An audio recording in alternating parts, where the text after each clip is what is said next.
Indonesia kembali berduka. Sehari setelah kecelakaan maut bus di Padang Panjang, terjadi lagi kecelakaan maut di Kabupaten Purworejo, Jawa Tengah, Rabu pagi.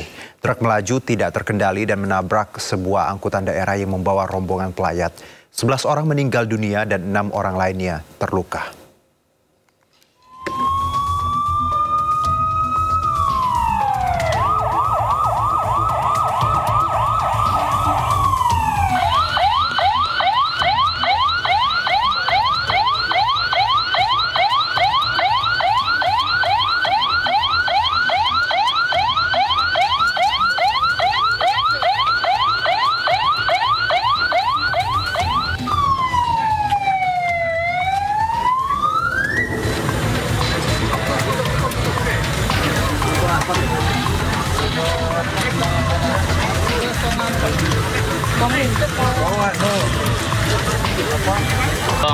Batas mabrak kopada wong ya tadi keluar ya Allah wae kopadane adul-adul.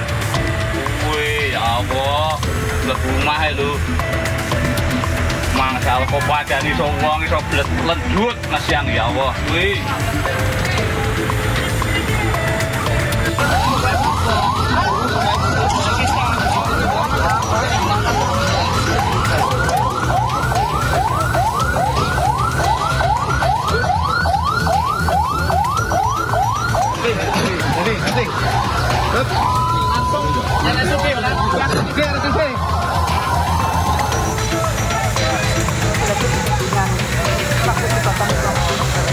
Ya Allah, ya Rabbi, ya Allah. Oh, rata-rata putri Mbak Anu. Anggi wedok.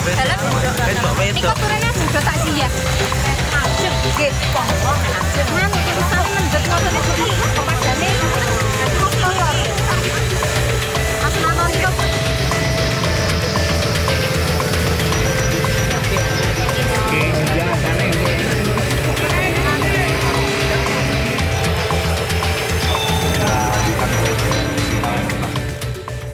Ya, pemirsa, 11 orang tewas dan 5 lainnya luka-luka dalam kecelakaan truk di perbatasan Magelang, Purworejo, Jawa Tengah. Satu korban luka yang merupakan sopir truk dievakuasi ke RSUD Dr. Citro Wardoyo, Jawa Tengah.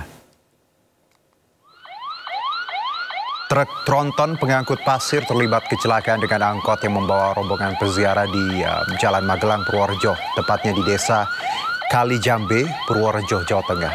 Diduga truk mengalami remblong hingga akhirnya oleng dan menabrak angkot. 11 orang tewas dan 5 lainnya luka-luka dalam kecelakaan truk di perbatasan Magelang, Purworejo, Jawa Tengah. Kelima korban tewas sudah teridentifikasi dan akan dipulangkan pihak keluarga. Sementara itu, kondisi sopir truk tronton masih dalam perawatan di RSUD Citro Wardoyo karena mengalami luka berat di bagian perut dan dada. Setelah ini keluarga kurang satu yang belum ke sini, tetapi semua korban meninggal dunia sudah teridentifikasi oleh Inafis tadi, dan setelah ini akan diserahkan ke keluarga karena memang pihak keluarga menginginkan untuk segera dibawa.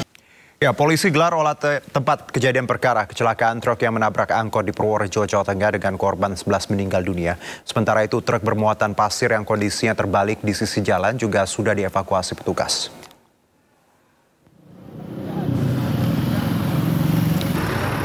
Satuan Lalu Lintas Polres Purworejo melakukan evakuasi dan olah tempat kejadian perkara di lokasi kecelakaan truk dengan angkot di Desa Kalijambe, Kecamatan Bener, Purworejo, Jawa Tengah.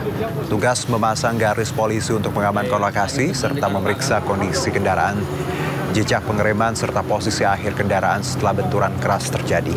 Dugaan sementara truk mengalami remblong saat melintas di jalanan menurun. Kecelakaan ini menyebabkan kemacetan di kedua arahnya. Polisi mengatur lalu lintas dengan sistem buka tutup untuk memperlancar arus kendaraan.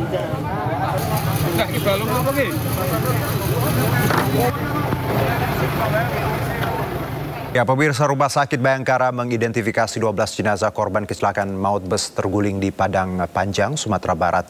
3 diantaranya merupakan warga Kota Bekasi.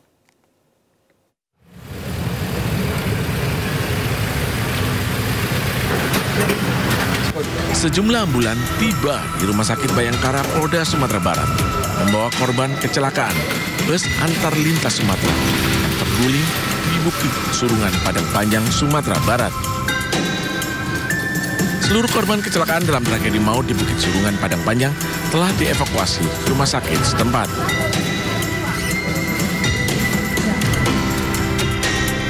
Dari data sementara, 12 orang dinyatakan meninggal dunia.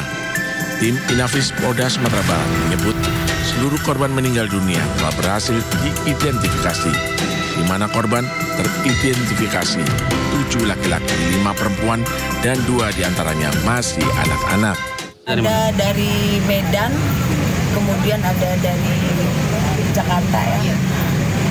Berarti sudah teridentifikasi semua, Dok? Semua sudah teridentifikasi, jadi jenazah yang masuk ke rumah sakit RSUD Padang Panjang itu sebanyak 12 jenazah, 10 jenazah dewasa dan 2 jenazah anak-anak.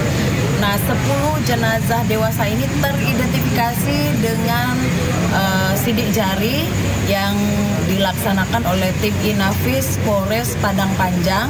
Kemudian 2 orang lagi yaitu anak-anak teridentifikasi dengan data medis dan data sekunder. Sementara 3 dari 12 korban jiwa kecelakaan bus antar lintas Sumatera diketahui merupakan warga Kota Bekasi, Jawa Barat. Ketiga korban terdiri dari seorang ibu dan anaknya yang masih berusia 1 dan 6 tahun. Warga perumahan Pesona Bumi, Agra Mustika Jaya. Ketiganya diketahui menumpang bus naas tersebut saat hendak pulang ke kampung halamannya. Untuk korbannya menurut informasi 3 orang, ibu beserta 2 orang anak. 2 anaknya. Sedangkan untuk suaminya kerja? Kalau kebetulan suami yang saya dapat informasi nggak ikut. Oh, nggak ikut.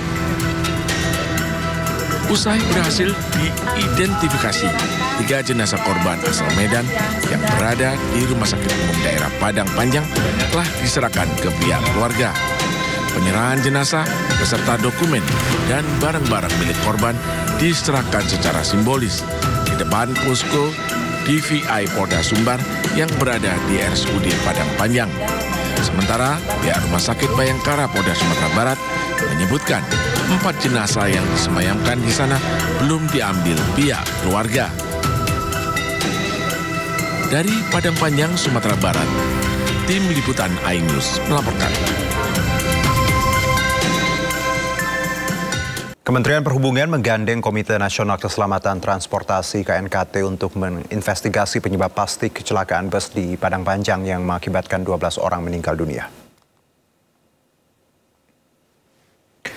Balai Pengelola Transportasi Darat Wilayah 3 Sumatera Barat sebagai perwakilan Komite Nasional Keselamatan Transportasi di daerah masih terus melakukan investigasi penyebab kecelakaan bus. Pada tahap awal, penyidik melakukan pencocokan dokumen kendaraan dengan kondisi fisik bus. BPTD bersama tim KNKT mendatangi lokasi kejadian, termasuk pemeriksaan keseluruhan terhadap kelayakan bus antar provinsi tersebut. Bus antar lintas Sumatera yang mengangkut 35 penumpang diduga mengalami gangguan pada sistem rem saat memasuki turunan curam di Bukit Surungan sekitar 100 meter dari pintu keluar Terminal Busur, Padang Panjang, Sumatera Barat. Akibatnya, 12 penumpang meninggal dunia di tempat, sementara 23 orang lainnya mengalami luka-luka. Sementara kita baru mengecek terkait dengan identitas daripada kendaraan ini, yaitu pertama keabsahan antara dokumen kendaraan dengan fisik kendaraan. Itu yang kami laksanakan sehari. Cuma pada saat ini kita terkendala untuk mengecek nomor rangkanya, karena seperti yang kita lihat posisi dari suspensinya itu udah anjlok betul, jadi kita nggak berani masuk ke dalam daripada kendaraan ini karena berisiko terhadap keselamatan kita sendiri. Ya, 1 dari 4 jenazah korban kecelakaan bus di Padang Panjang yang berada di Rumah Sakit Bayangkara Polda Sumbar asal Sumatera Utara Rabu pagi dijemput oleh keluarga.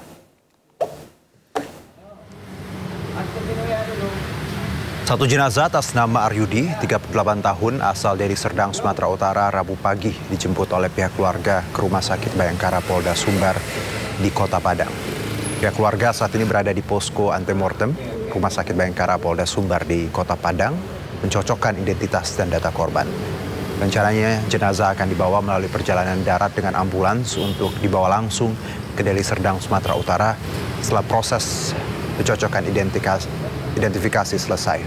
Sementara itu 3 jenazah lain masih berada di kamar mayat Rumah Sakit Bayangkara Polda Sumbar menunggu penjemputan oleh pihak keluarga.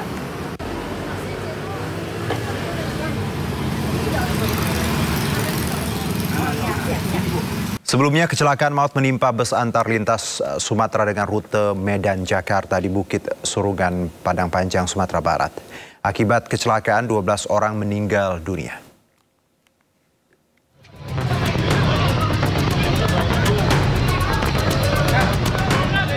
Kecelakaan maut terjadi saat bus antar lintas Sumatera yang mengangkut 35 penumpang ini diduga mengalami gangguan pada sistem rem saat memasuki turunan curam di Bukit Surungan, sekitar 100 meter dari pintu keluar Terminal Busur, Padang Panjang, Sumatera Barat.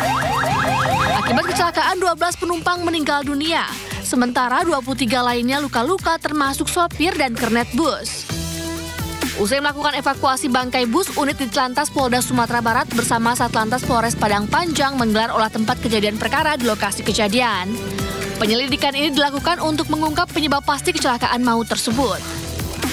Dari hasil penyelidikan sementara, kuat dugaan rem bus tidak berfungsi saat melintasi jalan menurun. Namun pihak kepolisian juga memeriksa kemungkinan lain termasuk unsur kelayakan jalan kendaraan sebagai penyebab tambahan. Hingga kini polisi masih melakukan pemeriksaan terhadap sopir dan operator bus, serta melanjutkan proses investigasi teknis. Sementara puluhan korban luka lainnya masih menjalani perawatan di rumah sakit daerah dan rumah sakit Yarsi Padang Panjang. Dari Padang Panjang, Sumatera Barat, Agung Sulistyo, iNews melaporkan. Korban selamat kecelakaan bus mengaku sudah curiga bus telah rusak dari awal dan nyaris menabrak pengendara motor di jalan daerah Penyambungan. Dan berikut kesaksian korban selamat yang bersedia diwawancara saat menjalani perawatan di rumah sakit. Pertengahan Penyambungan, ya, pertengahan rumah makan Bagong itu mau terjadi juga kecelakaan. Itu nabrak orang pakai kendaraan roda 2, gitu kan. Kurang lebih sebelum kecelakaan itu ada 15 menit supir berhenti, tapi nggak ada naik penumpang dan nggak ada turun penumpang. Itu berhenti dia sekitar 15 menit.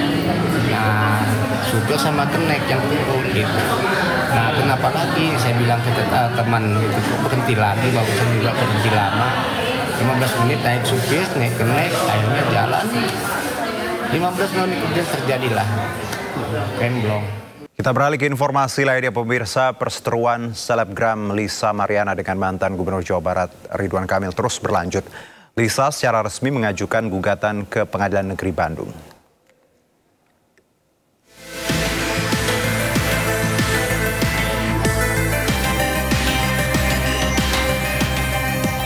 Usai mantan gubernur melaporkan Lisa karena tak terima terus disudutkan, kini Lisa Mariana menuntut Ridwan Kamil secara perdata. Laporan dilayangkan melalui Pengadilan Negeri Kelas 1 Bandung dengan klasifikasi gugatan perbuatan melawan hukum. Adanya perkara gugatan perdata atas nama penggugat Lisa Mariana Presley terhadap tergugat Muhammad Ridwan Kamil, mantan Gubernur Jawa Barat, dibenarkan oleh Kepala Humas Pengadilan Negeri Bandung. Sudah masuk baru kemarin ini dan ditentukan oleh majelis itu hari Senin setelah saksi tanggal 26 ya. Isi gugatannya apa sih Pak? Perbuatan melawan hukum, masalah bawa anak Isya itu anak dari Ridwan Kamil. Perseteruan yang melibatkan mantan Gubernur Jawa Barat dengan model majalah dewasa ini mencuat setelah Lisa menggugah serangkaian bukti ke media sosial yang menunjukkan adanya hubungan di antara keduanya di masa lalu. Ia mengaku telah memiliki seorang anak dari hubungan tersebut, namun tidak mendapat nafkah maupun tanggung jawab dari RK. Dari Bandung, Jupita Melana, iNews melaporkan.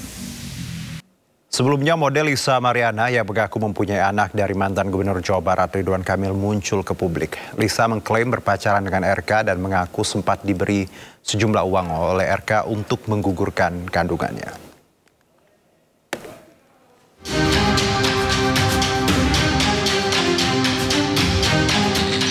Model majalah dewasa Lisa Mariana yang menggegerkan publik karena mengaku memiliki anak dari mantan Gubernur Jawa Barat Ridwan Kamil akhirnya muncul ke publik. Lisa membeberkan kronologi perkenalannya dengan Ridwan Kamil. Ia mengaku berkenalan dengan RK melalui pesan di Instagram dan berlanjut pada pertemuan di Palembang, Sumatera Selatan, Juni 2021. Lisa mengeklaim memiliki hubungan spesial dengan RK hingga membuatnya hamil. Lisa juga menyebut sempat dikirimi uang oleh RK agar bersedia menggugurkan kandungannya. Kronologis kenal sama Pak RK itu saya dikenalkan oleh AA. Ya, dikenalkan oleh AA, berlanjut ke medsos dan Pak RK sendiri yang men-DM saya di Instagram. Ini tahun berapa awal 2021 di bulan Mei. Dari bulan Mei lanjut ke bulan Juni saya ke Palembang diundang sama Pak RK, ya itu hubungannya udah pacaran nih gitu saat itu. Di Winda Palembang tepatnya gitu.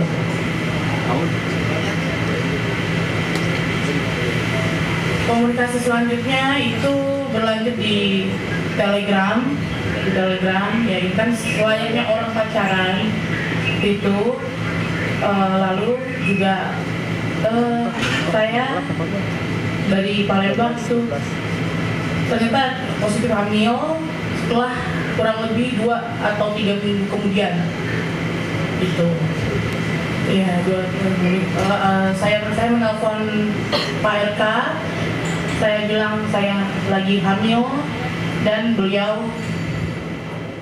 Pemirsa, polisi menggelar olah tempat kejadian perkara kecelakaan truk yang menabrak angkot di Purworejo, Jawa Tengah dengan korban 11 meninggal dunia. Sementara itu truk bermuatan pasir yang kondisinya terbalik di sisi jalan juga sudah dievakuasi petugas. Satuan Lalu Lintas Polres Purworejo melakukan evakuasi dan olah tempat kejadian perkara di lokasi kecelakaan truk dengan angkot di Desa Kalijambe, Kecamatan Bener, Purworejo, Jawa Tengah. Petugas memasang garis polisi untuk mengamankan lokasi serta memeriksa kondisi kendaraan, jejak pengereman serta posisi akhir kendaraan setelah benturan keras terjadi. Dugaan sementara truk mengalami remblong saat melintas di jalan menurun. Kecelakaan ini menyebabkan kemacetan di 2 arah. Polisi mengatur lalu lintas dengan sistem buka tutup untuk memperlancar arus kendaraan.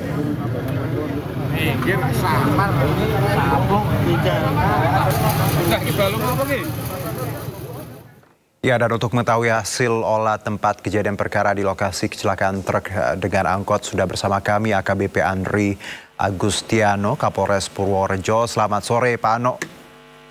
Selamat sore. Ya. Mas Juno. Baik, Pak Ano, terima kasih sebelumnya untuk waktunya. Saya tahu pasti sangat padat sekali untuk hari ini. Pak, bicara mengenai tadi ada olah TKP, ada update terbaru seperti apa Pak di tempat kejadian perkara, Pak? Update terbaru dengan jumlah korban seluruhnya 17 orang. 17. Kemudian selamat 6 orang. Itu 2 orang yang pemilik rumah, kemudian 1 sopir truk itu luka ringan dan 3 penumpang dari angkutan yang merupakan guru SD selamat. Kemudian 11 orang meninggal dunia, keseluruhannya guru SD ITQ Asy-Syafi'iyah Magelang. Baik. Demikian Mas Jono. Ya, tadi Bapak menyebutkan Pak Ano ada rumah yang ditabrak ya Pak, juga ada beberapa orang yang selamat. Kalau kita lihat lagi kembali kronologisnya Pak, disebutkan juga bahwa jalanan turunan seperti itu ya Pak. Boleh diceritakan Pak dari informasi yang Anda dapat di lapangan kronologi terjadinya ini Pak? Baik Mas Jono, berdasarkan keterangan saksi yang ada di tempat kejadian perkara, sementara bahwa truk yang bermuatan pasir tersebut berusaha mendahului mobil angkot. Namun demikian karena ada kendaraan dari arah yang berlawanan sehingga truk tersebut kembali ke jalurnya dan menabrak angkot yang berisi guru-guru SD tersebut. Oke, jadi truknya tadi ingin mendahului namun mengurungkan niat lalu menabrak angkot yang ada di depannya ya Pak ya? Betul. Oke. Betul. Nah, untuk rumah sendiri Pak, Anda menyebutkan ada pemilik rumah, berarti ini juga menabrak rumah di sekitar jalan itu Pak? Iya betul Mas Juno. Rumahnya. Ya, silakan rumah Pak. Yang di tikungan itu. Rumah yang di tikungan tertabrak oleh 2 kendaraan tersebut. 2 kendaraan. Jadi ada 2 kendaraan tersebut dan menabrak hanya 1 rumah Pak? Ya, 1 rumah. Oke, korban berarti ada dari pihak rumah juga ya Pak ya tadi ya? Iya, tapi selamat ya, korbannya selamat. Oke. Alhamdulillah selamat. Baik, Pak, dari olah TKP sendiri Pak, Anda menyebutkan tadi bahwa kalau dari informasi yang kami dapat bahwa kemungkinan ada remblong. Apakah hal ini juga didapati tadi Pak oleh pihak kepolisian Pak Ano? Kalau untuk itu masih dalam tahap penyelidikan. Mas Juno, jadi belum bisa dipastikan itu akibat dari remblong ataukah ada faktor lain yang menyebabkan kecelakaan. Untuk lebih jelasnya mungkin nanti akan ada tim khusus. Tapi kalau kita lihat yang melaksanakan dari TA. Kalau kita lihat visual sekarang Pak, jalanannya memang turunan Pak. Bisa remblong atau mungkin mengebut atau ada hal lain Pak yang bisa Anda informasikan kalau kita lihat dari visual yang secara mata kita bisa lihat ini Pak? Saya nggak ngira-ngira ya Mas Juno, jadi nanti saja berdasarkan hasil penyelidikan baru akan kita update kembali terkait dengan penyebab kecelakaannya itu. Tapi jalanan ini apakah sering terjadi kecelakaan dari laporan Anda Pak? Jalanan ini memang pernah sempat terjadi kecelakaan beberapa waktu yang lalu di TKP yang kurang lebih sama Pak Juno. Karena memang jalurnya yang menurun kemudian menikung sehingga kalau pengendara tidak berhati-hati dan kondisi kendaraannya tidak dalam kondisi yang baik itu berpotensi mengakibatkan kecelakaan. Oke, jadi memang jalanannya curam tadi dan sempat pernah ada kecelakaan serupa juga ya Pak ya. Tapi nanti kita lihat hasilnya apakah memang semata-mata karena topografi jalan atau bisa jadi remblong. Untuk informasi dari sopir sendiri Pak, sekarang pun saya dengar masih dalam pengobatan, kondisinya seperti apa Pak? Ya, kondisi masih mengalami luka ringan ya. Mas Juno, luka masih dalam pengobatan di rumah sakit. Mengalami lecet-lecet dan trauma. Sudah bisa dimintai keterangan Pak? Sampai tadi terakhir di rumah sakit masih belum bisa dimintai keterangan. Oke, kalau bicara korban sendiri Pak, ada 11 yang tewas dan beberapa lain luka-luka Pak. Untuk penanganan korban saat ini apakah pihak keluarga sudah ada yang menjemput atau seperti apa Pak? Sudah ada, pihak keluarga sudah ada yang menjemput dan kami dari kepolisian juga sudah proaktif untuk memberitahukan kepada korban, kemudian kami juga mendampingi dan memfasilitasi ambulan untuk korban yang meninggal kembali diantar ke rumahnya ke Magelang. Kemudian nanti di Magelang juga akan ada anggota Polri yang menyambut di sana sampai dengan pemakaman, Mas Juno. Kemudian untuk korban-korban yang selamat, kami fasilitasi, kami bantu, kami koordinasikan apakah mau dirujuk ke rumah sakit di daerah tempat dia tinggal ataupun hal-hal yang lain. Oke, baik. Dan kalau kita lihat bersama Pak di visual ini melalui drone bahwa tadi kecelakaannya di jalanan turunan seperti ini dan disebutkan juga Pak Ano, kalau tadi arus lalu lintas di 2 arah ini sempat padat, sempat di macet seperti itu Pak, lalu diberlakukan sistem buka tutup. Saat ini seperti apa Pak arus lalu lintasnya? Ya tadi karena itu akan melakukan evakuasi terhadap kendaraan truk yang terguling sehingga arus lalu lintas untuk sementara ditutup. Tapi pada saat kendaraan truk yang terguling sudah berhasil dievakuasi, kembali lagi arus lalu lintas dibuka dan berjalan dengan lancar tanpa adanya hambatan. Sampai saat ini sudah lancar kembali. Baik, Pak Ano, terima kasih banyak untuk informasinya Pak. Selamat bertugas kembali. Ya, terima kasih. Ya, AKBP Andri Agustiano, Kapolres Purworejo. Kita ke informasi berikutnya pemirsa, kedatangan Bill Gates untuk membahas sejumlah kerjasama dengan Indonesia.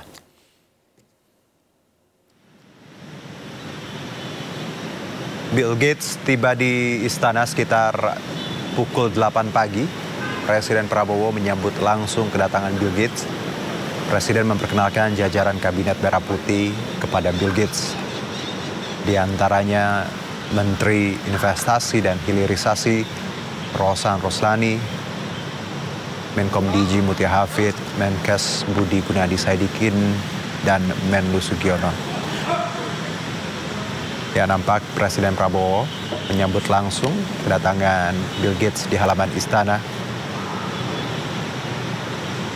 Dan disebutkan bahwa pertemuan antara Presiden Prabowo dengan pendiri Microsoft Bill Gates ini berlangsung tertutup, pemirsa.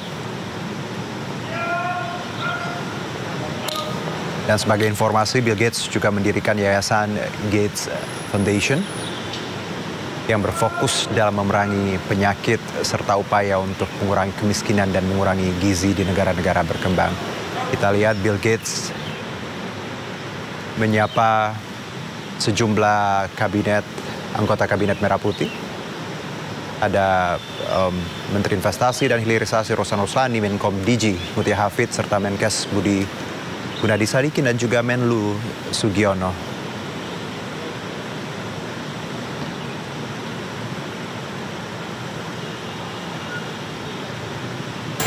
Tokoh-tokoh seperti Bill Gates mungkin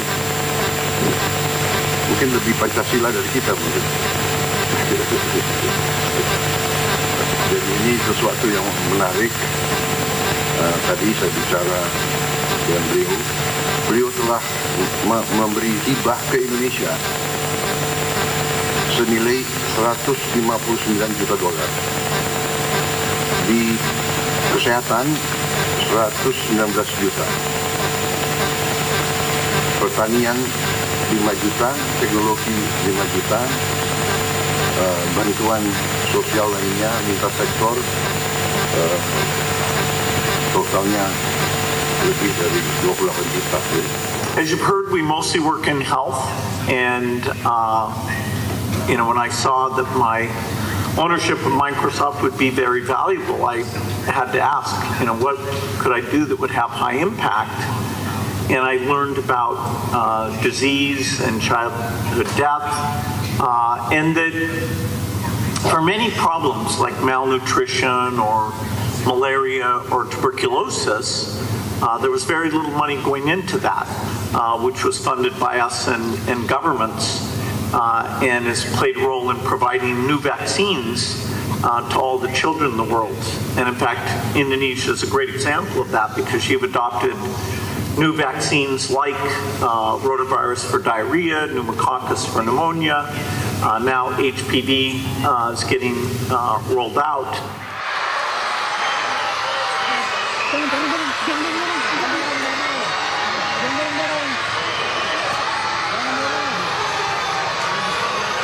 Ya, dari Istana, Bill Gates bersama Presiden Prabowo Subianto menuju SDN Jati 03 Pulau Gadung, Jakarta Timur untuk meninjau program makan bergizi gratis.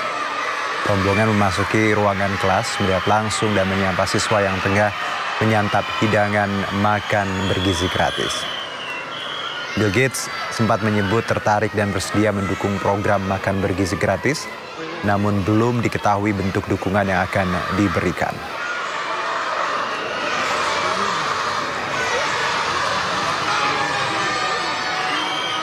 Ya, meskipun masih banyak kendala seperti keracunan dan masalah pembayaran, Presiden Prabowo Subianto mengklaim tingkat keberhasilan makan bergizi gratis atau MBG mencapai 99,99%.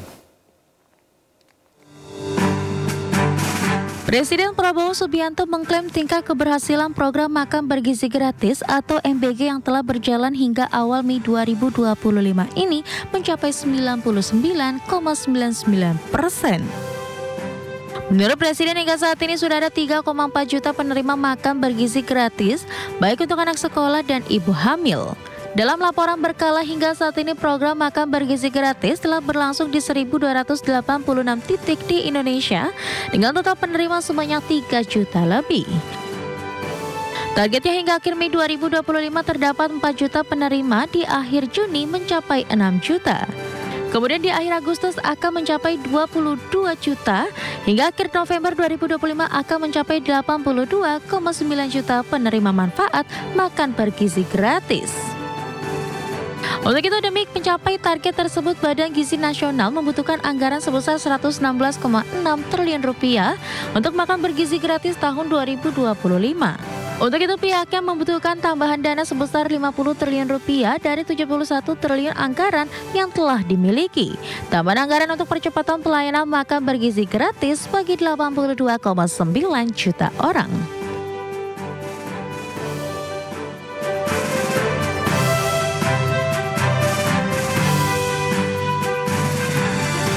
Pemirsa, viral layanan WorldCoin dan World ID merekam retina mata warga. Kementerian Komunikasi dan Digital langsung membekukan izin operasional layanan ini.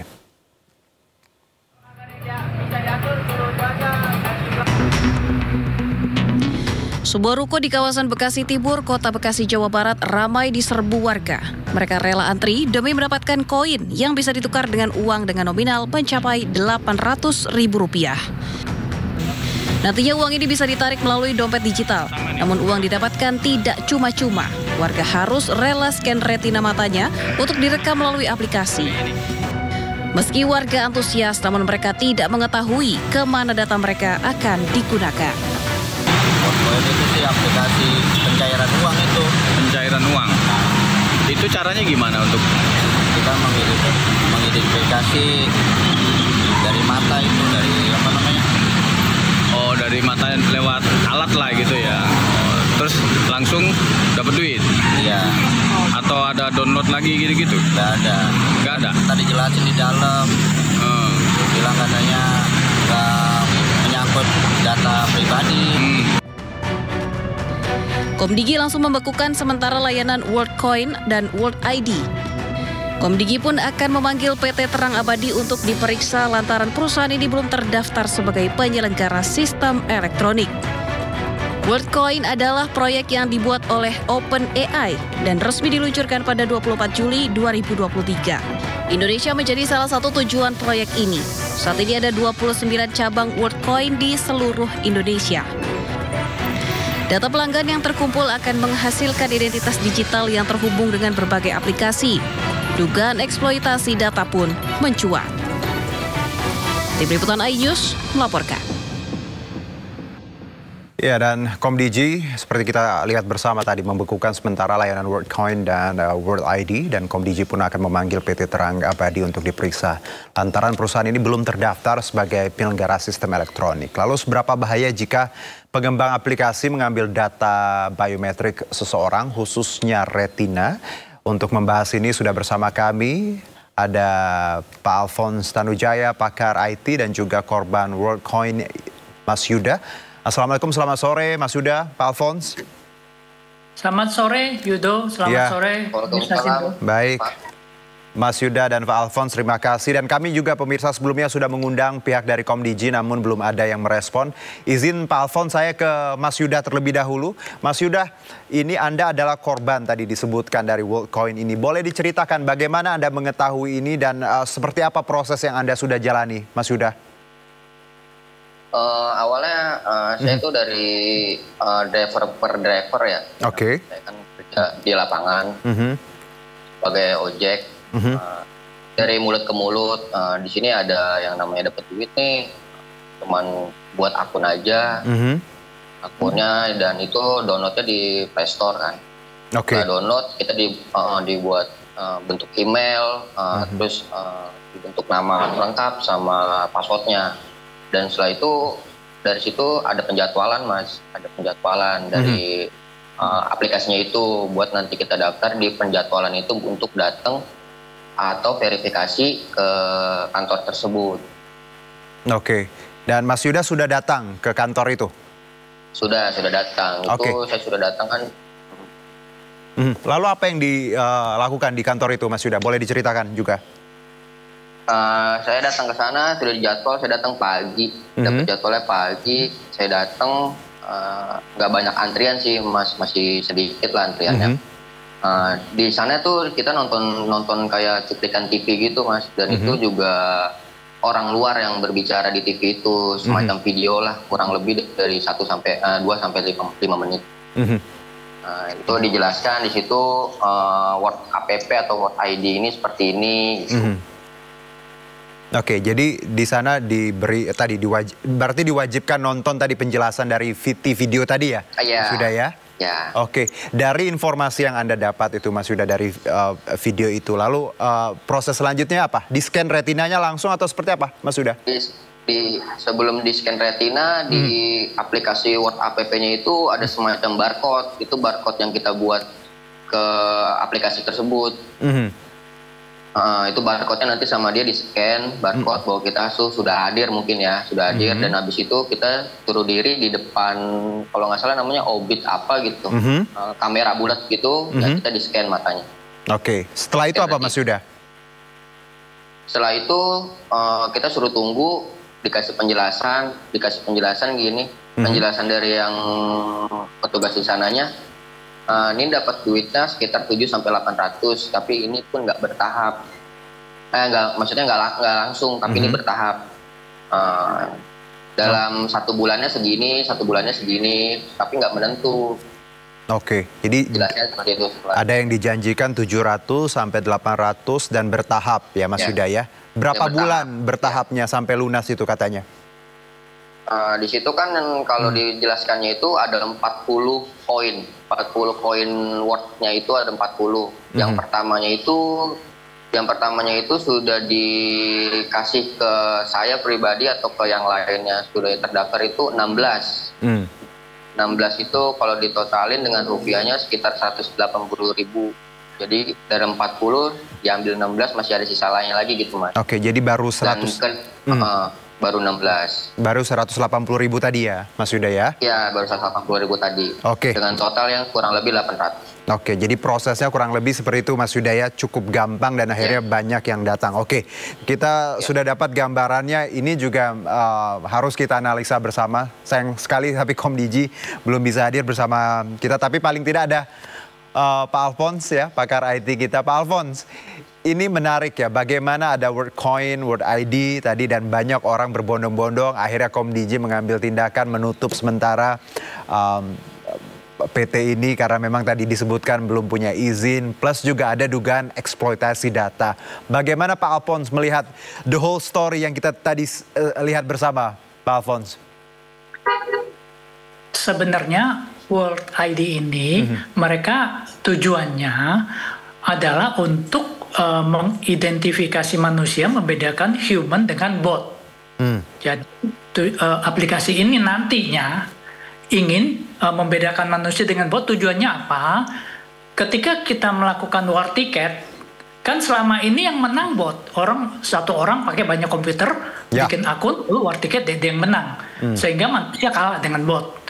Atau ketika di media sosial, satu orang bikin ribuan akun, lalu membuat seakan-akan itu banyak orang membicarakan, padahal itu sebagian orang. Itu yang ingin diselesaikan oleh Word ID ini. Karena itu mereka membutuhkan scan iris dan retina. Nah, tetap blundernya mereka adalah mereka menggabungkan dengan kripto. Jadi kalau orang datang, kamu akan dapat crypto coin dan dicicil 10 kali atau 12 kali, totalnya 800.000 gitu. Dijelaskan, memang dijelaskan. Waktu datang dijelasin, ini berapa kali kamu dapatnya kripto, jadi bukan dalam bentuk uang 800.000, tapi dalam bentuk WordCoin. Dan WordCoin ini fluktuatif. Nah, itu yang perlu dimengerti oleh masyarakat. Nah, jadi mungkin itu yang perlu dimengerti. Dan ya blundernya mereka karena kesannya, jadi orang datang nyetor iris, dikasih duit, seakan-akan kamu menjual biometrik iris kamu untuk mendapatkan 200 atau 800.000. Nah, hal itu yang mungkin perlu diluruskan. Lalu data yang dikelola oleh Word ID ini adalah data penduduk Indonesia. Dan data itu seharusnya dikelola dengan baik. Data iris itu, apakah udah dapat izin mengelola datanya? Apakah datanya ditaruh di Indonesia atau servernya taruh di luar negeri? Apakah di-encrypt dengan baik atau tidak? Itu secara teknis yang perlu didalami gitu loh. Nah, kalau memang itu sudah melakukan melalui aturan yang baik, lalu mengikuti perizinan, kalau dari Komdigi kan bilang belum terdaftar. Dia tidak memiliki izin gitu loh. Dia pakai izinnya perusahaan lain gitu. Nah, itu ya menjadi satu indikasi bahwa wah ini harusnya kamu ngelola data ini kamu ikut aturan, taat aturan nih gitu loh. Kalau misalnya untuk perizinannya belum taat ini, ya memang perlu menjadi satu pelajaran bagi kita. Dan perusahaan juga kalau kalian memang bertujuan baik, ikutilah aturan mainnya dan lakukan dengan baik begitu. Oke, jadi sebenarnya tadi dia datanya untuk tadi mengidentifikasi atau membedakan manusia dan bot dalam beberapa kasus seperti war ticket ya, dan juga orang-orang yang membuat akun banyak, kurang lebih seperti itu ya Pak Alphonse. Tapi blundernya adalah menggabungkan dengan kripto dan tanpa terdaftar ya Pak Alphonse. Nah, kalau Anda melihat Pak dari blunder yang Anda lihat ini, apakah memang ada tujuan di luar itu kalau kita lihat bahwa belum terdaftar dan juga tadi blunder dengan kripto menurut Anda, analisa Anda, Pak Alphonse? Masalahnya di luar negeri kan dilarang di beberapa negara. Mengapa dilarang? Dugaan kami dilarang karena yang dikelola ini kan data biometrik masyarakat, data penduduk. Dan negara-negara kan punya aturan seperti Indonesia. Data penduduk Indonesia, data kependudukan harus dikelola di server dalam negeri. Sedangkan kalau World ID ini dikelolanya nanti dipecah datanya, data iris yang sudah dienkripsi ya. Secara teknis kalau yang mereka katakan itu benar, itu aman karena data udah di-scan, di ORT-nya nggak disimpan, dikirim ke perangkat, lalu di perangkat dienkrip.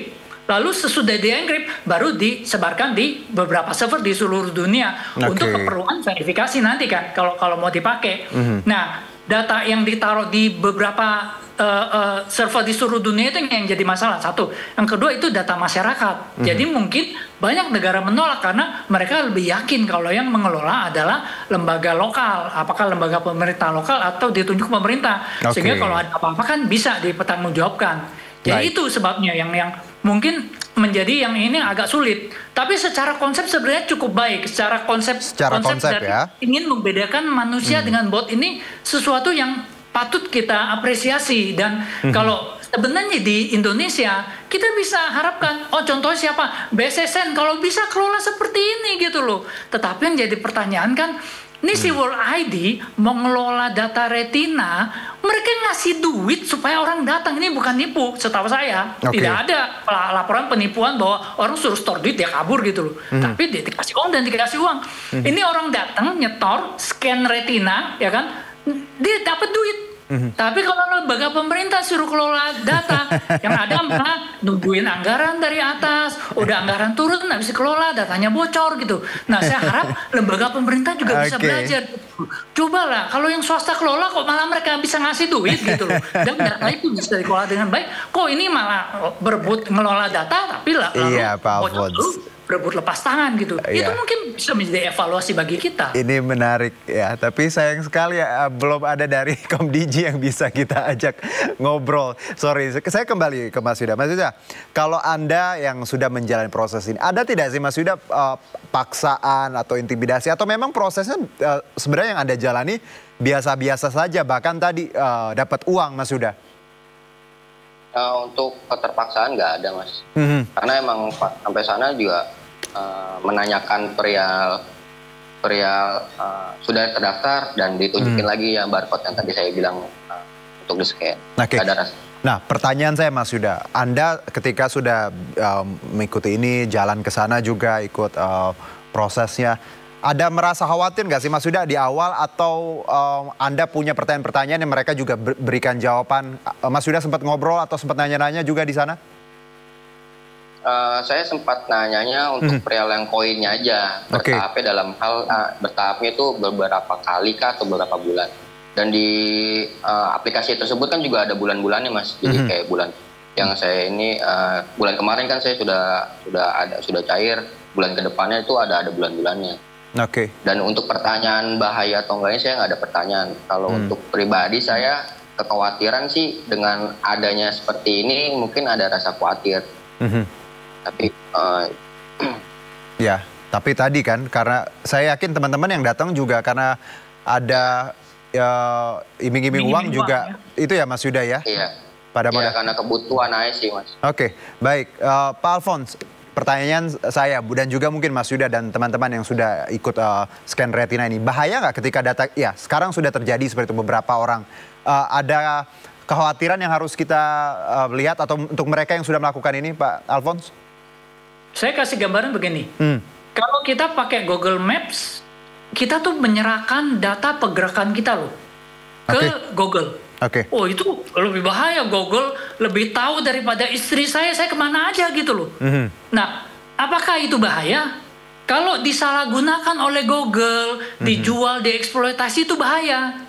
Tapi kita pakai terus dan kita nggak merasa takut. Kita pakai produk-produk Meta, kita nggak takut. Padahal teman kita ada di sana, kita komunikasi kemana aja ada di sana sama Microsoft. Nah jadi kalau ditanya bahaya atau tidak, jawabannya tergantung perusahaannya, tergantung si World ID ini. Apakah selevel Google bisa dipercaya?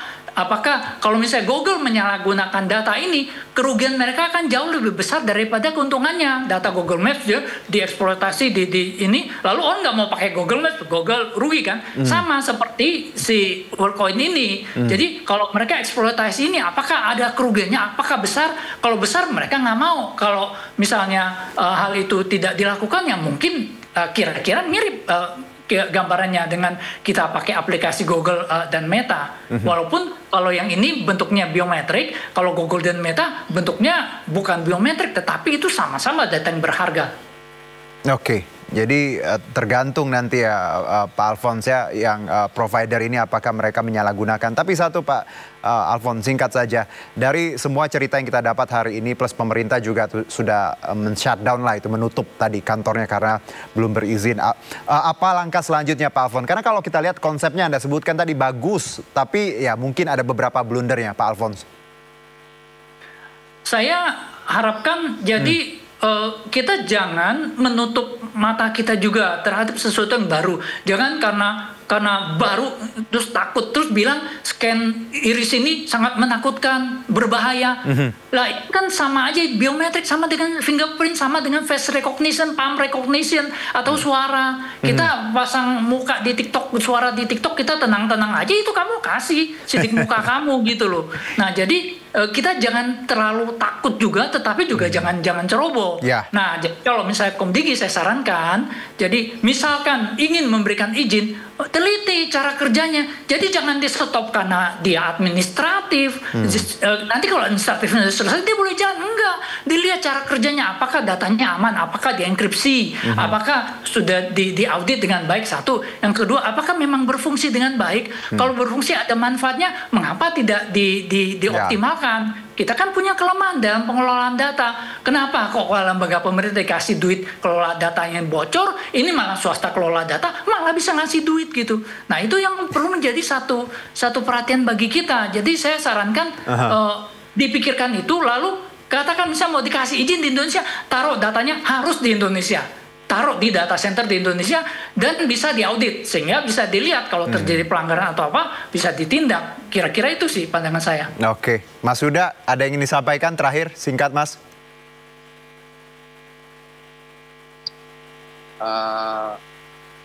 Penyampaian terakhir ya. Ya, paling yang udah terjadi setelah yang udah di scan retina mata ya jalanin aja sih. Kalau untuk masalah datanya bakal disebarluaskan atau disalahgunakan, tapi itu kita Mas Yuda tadi kata Pak Alphonse jangan terlalu takut tapi juga jangan ceroboh ya. Tapi lagi-lagi ini PR buat bersama. Dan terima kasih juga Mas Yuda sudah berbagi cerita ya untuk kita semua. Sehat-sehat, selamat beraktivitas kembali Pak Alphonse. Terima kasih, analisanya menarik sekali dan kita jadi paham nih Pak ya. Konsepnya bagus tapi ada beberapa yang blunder dan harusnya pemerintah menangkap itu. Terima kasih semuanya, selamat beraktivitas, selamat sore. Kembali bersama kami, pemirsa. Gubernur DKI Jakarta Pramono Anung akan memberikan sanksi tegas kepada aparatur sipil negara yang kedapatan masih membawa kendaraan pribadi saat bekerja di hari Rabu. Sanksi tersebut berupa penundaan bahkan pembatalan promosi jabatan. Gubernur Jakarta Pramono Anung kembali menggunakan angkutan umum bus Transjakarta saat melaksanakan tugas dinas Rabu pagi. Ini merupakan pekan kedua kewajiban penggunaan transportasi umum bagi ASN di lingkungan Pemprov Jakarta setiap Rabu. Pramono Anung mengatakan tak segan-segan akan memberikan sanksi kepada ASN yang kedapatan nekat membawa kendaraan di hari Rabu. Sanksi tersebut berupa penundaan bahkan pembatalan promosi jabatan. Pramono berharap kebijakan ini dapat memberikan dampak positif, berkurangnya kemacetan dan polusi udara di Jakarta. Saya saya juga dari pagi memonitor di internal Balai Kota, semuanya tetap masih menggunakan transportasi umum. Bahkan hari ini kan akan ada pelantikan beberapa pejabat, mereka juga berangkat maupun pulang tetap menggunakan angkutan umum. Karena saya sudah sampaikan, kalau ada yang nggak menggunakan angkutan umum maka kita batalkan jabatan. Pemirsa, Pemprov Jakarta mewajibkan para ASN bersuah foto saat menggunakan angkutan umum baik berangkat maupun pulang pergi setiap Rabu. Dan hal ini disambut baik oleh para ASN untuk mendukung kebijakan Gubernur Jakarta.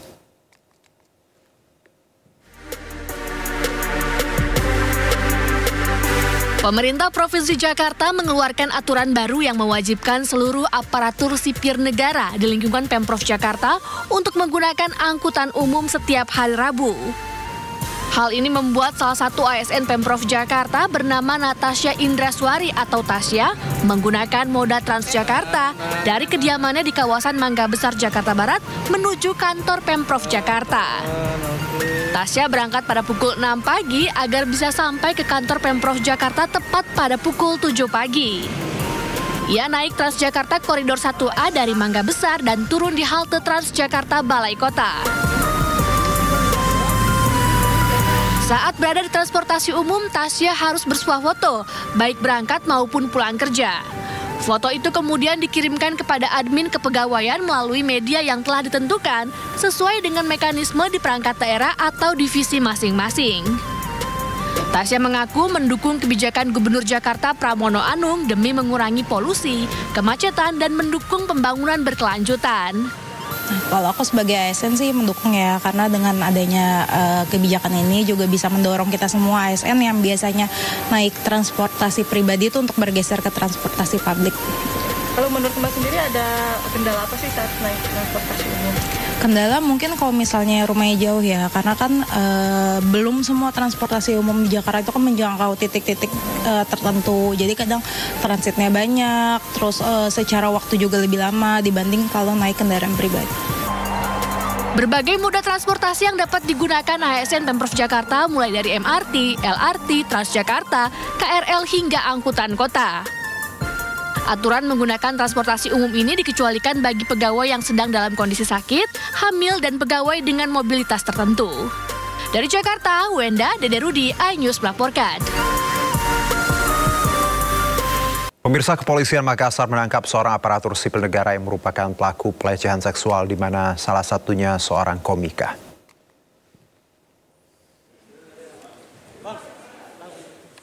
Polisi menangkap pelaku SD, seorang ahli agama di sebuah masjid di Kota Makassar. Pelaku juga merupakan pegawai negeri sipil.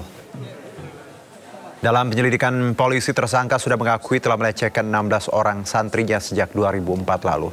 Polisi masih mencari kemungkinan adanya korban lain, termasuk seorang komika Bandung, EP, dan untuk diperiksa penyidik Polrestabes Makassar. Komika tersebut menceritakan pengalaman pahitnya di akun Instagram pribadinya menjadi korban kekerasan seksual di masa lalu saat berusia remaja. Predator anak ini melakukan aksinya dengan modus ingin mengetahui apakah santrinya sudah akil balik atau belum. Pelaku meminta para korban untuk berjanji tidak melapor ke orang lain. Dugaannya ada lebih dari 10 orang, nanti masih kita cari korbannya. Dan ini sudah menangkap satu orang. Tersangka ini sudah mengakui dia mencapai sekitar 16 orang. Kita ke informasi berikutnya. Anggota Komisi 10 DPR RI Ahmad Dhani dilaporkan ke Mahkamah Kehormatan Dewan atas dugaan pelanggaran etik.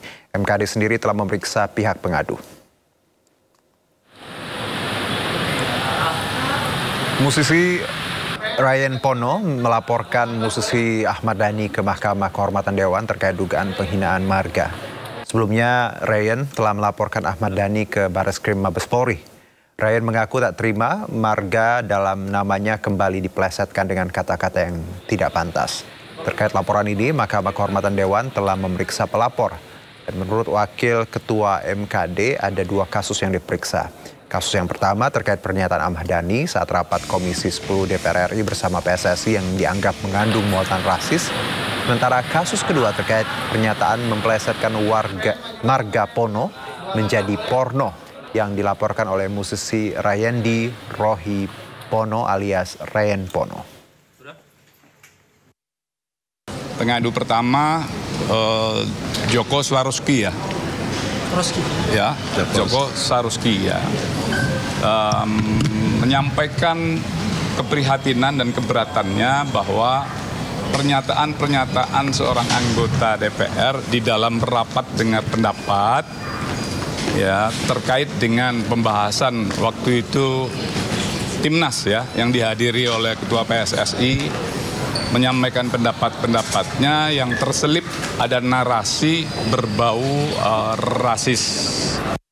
Ini adalah bentuk keseriusan kami bahwa kami menganggap isu ini adalah isu yang serius, isu yang dilakukan oleh bukan hanya oleh seorang musisi, tapi Ahmad Dhani adalah memiliki entitas baru yaitu sebagai anggota Dewan. Polda Sumatera Utara membentuk tim khusus untuk selidiki dugaan penembakan remaja hingga tewas yang diduga dilakukan Kapolres Belawan. Polda Sumut juga menonaktifkan jabatan Kapolres Belawan untuk mempermudah proses investigasi.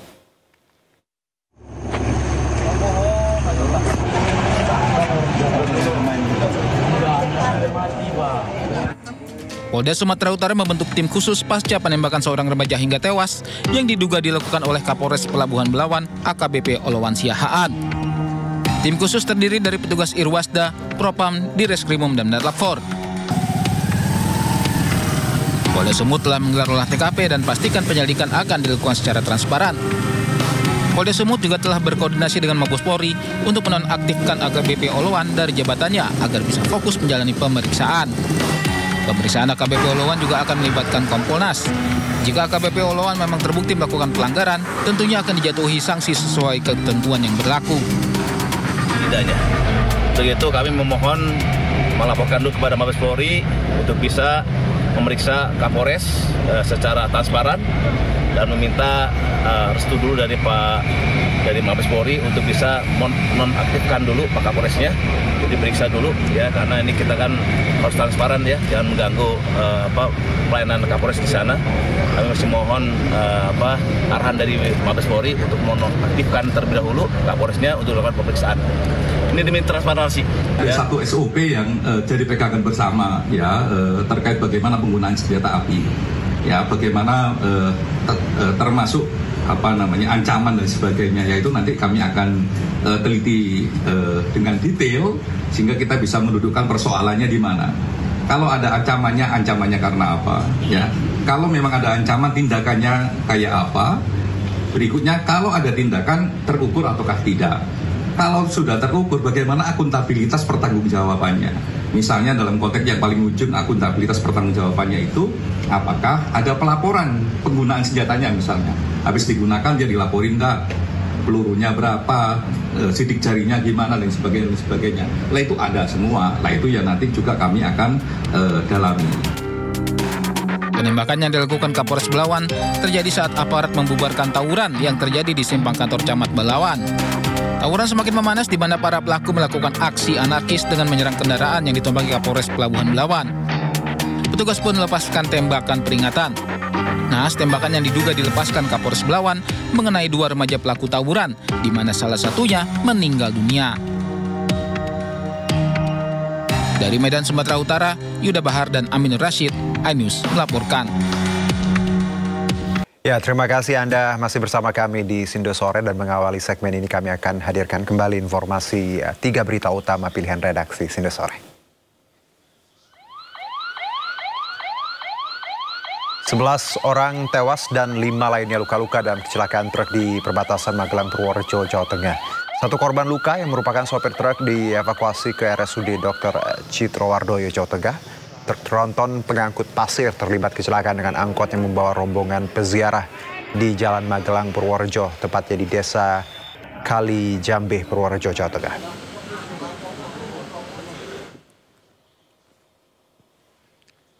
Kementerian Perhubungan menggandeng Komite Nasional Keselamatan Transportasi (KNKT) untuk menginvestigasi penyebab pasti kecelakaan bus di Padang Panjang yang mengakibatkan 12 orang meninggal dunia.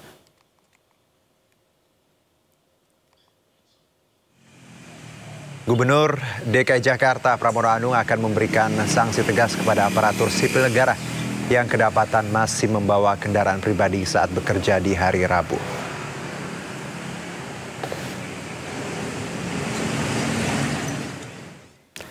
Pemirsa, kedatangan Bill Gates bertemu dengan Presiden Prabowo untuk membahas sejumlah kerjasama dengan Indonesia.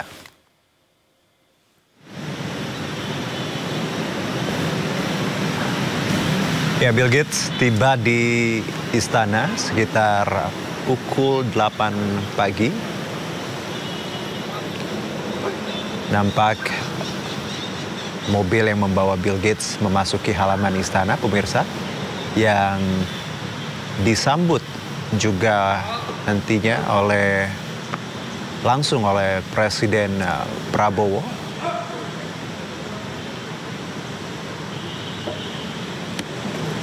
Ya, selanjutnya keduanya memasuki Istana Negara untuk langsung melakukan pertemuan. Dalam kunjungan ini, Bill Gates membahas sejumlah kerjasama yang nantinya akan diwujudkan bersama pemerintah Indonesia. Dan di layar kita lihat bersama bagaimana Presiden Prabowo memperkenalkan jajaran Kabinet Merah Putih kepada Bill Gates. Ada Menteri Investasi dan Hilirisasi Rosan Roslani, Menkom DG Mutia Hafid, Menteri Kesehatan Budi Gunadi Sadikin, dan Menteri Luar Negeri Sugiono.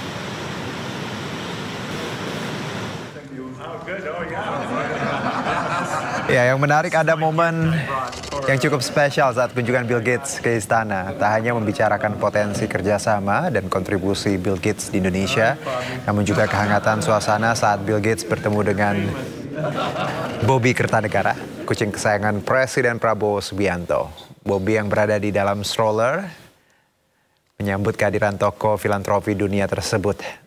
Sambil tersenyum, Bill Gates menghampiri stroller Bobby dan menunjukkan sebuah boneka ikan dari stroller dan menyebut boneka tersebut adalah hadiah dari dirinya sebagai tanda perkenalan dengan satu-satunya kucing di dalam istana Presiden.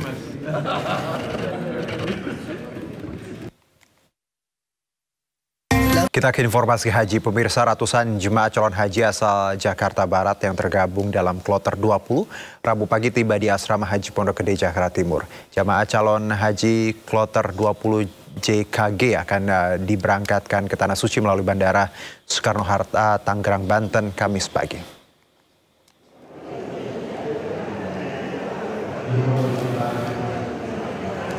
Ya, tiba di Asrama Haji Pondok Gede, Jakarta Timur, 442 jemaah calon haji Kloter 20 Jakarta langsung masuk dalam aula gedung Asrama Haji Pondok Gede untuk menjalani pemeriksaan administrasi berupa pemeriksaan paspor, identitas diri, serta pemeriksaan surat panggilan masuk asrama dan tanda bukti pelunasan biaya ibadah haji.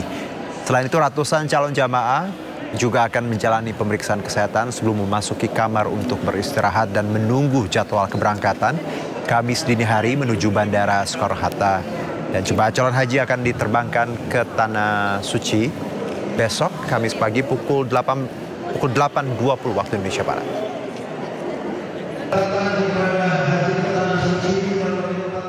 Ribuan jamaah calon haji dari sejumlah embarkasi telah tiba di Madinah, Arab Saudi. Mereka telah disebar di sejumlah hotel yang terdapat di wilayah Markazia atau kawasan Masjid Nabawi. Dan berikut laporan reporter Gigi Irfar dari Madinah, Arab Saudi. Ribuan jemaah calon haji dari penjuru dunia telah memadati Madinah, Arab Saudi, termasuk jemaah calon haji dari tanah air. Mereka memanfaatkan waktu untuk sholat berjamaah, beriktikaf, berzikir, dan mengerjakan amalan-amalan sunnah di Masjid Nabawi. Meski hotel-hotel para jemaah calon haji Indonesia tak jauh dari Masjid Nabawi, cuaca yang menyelimuti Madinah perlu jadi perhatian jemaah. Pada siang hari, suhu di Madinah bisa mencapai 40 derajat Celcius ini, artinya kondisi kelembapan di Madinah cukup kering. Sehingga para jemaah pun diminta untuk mempersiapkan diri agar bisa menghindari paparan sinar matahari langsung, seperti menggunakan topi atau payung. dan kacamata hitam saat beraktivitas di luar hotel. Selain itu, jemaah juga diminta untuk beristirahat cukup dan menjaga kondisi kesehatan mengingat waktu puncak haji yang masih cukup lama. Saat berada di masjid kawasan Madinah, saya banyak sekali menemukan para jemaah yang tersesat. Dan ini banyak saya temukan jemaah lansia. Diimbau bagi jemaah untuk selalu mengalungkan identitas di badan dan membawa minimal kartu nama hotel tempat menginap. Jemaah juga harus memperhatikan nomor pintu saat memasuki kawasan Nabawi sebagai patokan hotel. Apabila tersesat, jemaah pun diminta tidak segan untuk bertanya kepada para petugas yang telah disiapkan di titik-titik kawasan Nabawi. Dari Madinah, Arab Saudi, Gigi Irfan melaporkan.